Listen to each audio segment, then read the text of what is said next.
நண்பர்களே, எல்லாத்துக்கும் மதிய வணக்கம்.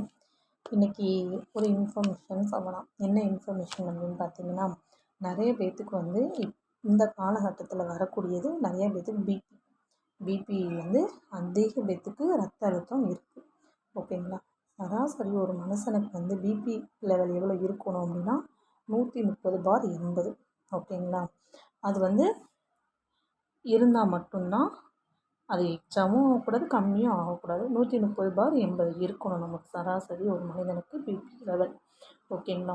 இது வந்து எதனால் பிபி வந்து இதெல்லாம் இருந்தால் பிபி இருக்குதுன்னு அர்த்தம். ஓகேங்களா? அதனால தான் பிபி இருக்குதுன்னு அர்த்தம். இது என்னென்னு பார்த்துடலாங்களா? தூக்கம் கம்மியாக இருந்துச்சுன்னா அந்த இது வரும், பிபி ப்ராப்ளம் வரும். தூக்கம் கம்மியாக இருக்கிறதுனா என்னென்ன, அது எப்படி கண்டுபிடிக்கிறது அப்படின்னு பார்த்தீங்கன்னா, தூங்கவே மாட்டாங்க. சரிங்களா? நைட்டு வந்து லேட் நைட் படுப்பாங்க, மார்னிங் சீக்கிரமாகவே எந்திரிச்சிருவாங்க. இப்போ எந்திரிச்சோன்னா அப்படியே இருட்டிட்டு என்னமோ ஒரு மாதிரி அப்படி இருப்பாங்க.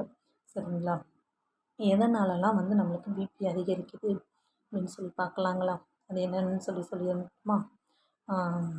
வெயிட்டு. நம்ம ரொம்ப வெயிட் போட்டிருப்போம். கிட்டத்தட்ட 100 கிலோ, 80 கிலோ, 90 கிலோ கூட நம்ம இருப்போம். ஏன் 60க்கு மேலே மினிமம் சராசரி நம்ம வெயிட்டுக்கு ஏற்ற ஹைட்டுக்கு ஏற்ற வெயிட்டும் இருக்கணும். புரியுதுங்களா? வெயிட் அதிகமாக இருந்தால் வரும்.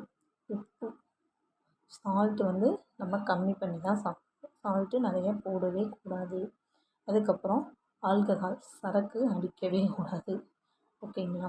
நொறுக்கு தீனி சாப்பிட்றனால வரும். ஸ்மோக் பண்ணுறனால. ஓகேங்களா? சும்மா உட்காந்தே இருப்போம், எந்த வேலையும் பார்க்க மாட்டோம். சரிங்களா? இதனாலலாம் பிபி வர வாய்ப்பு அதிகம் உண்டு. சரிங்களா?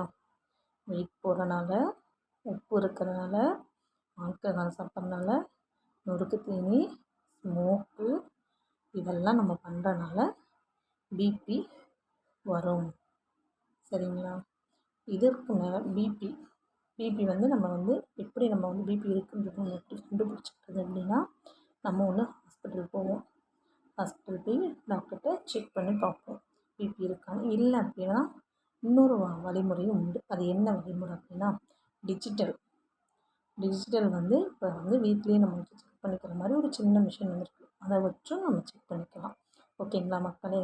பிபி மாத்திரை அடுத்த ஒரு வீடியோவில் வந்து பிபி மாத்திரை சாப்பிடாம விட்டால் என்ன பிரச்சனை வரும்னு சொல்லி ஒரு வீடியோ போகிறேன். கமெண்ட் பாக்ஸில் கமெண்ட் பண்ணுங்கள் தேவைன்னா. ஓகே, பாய்.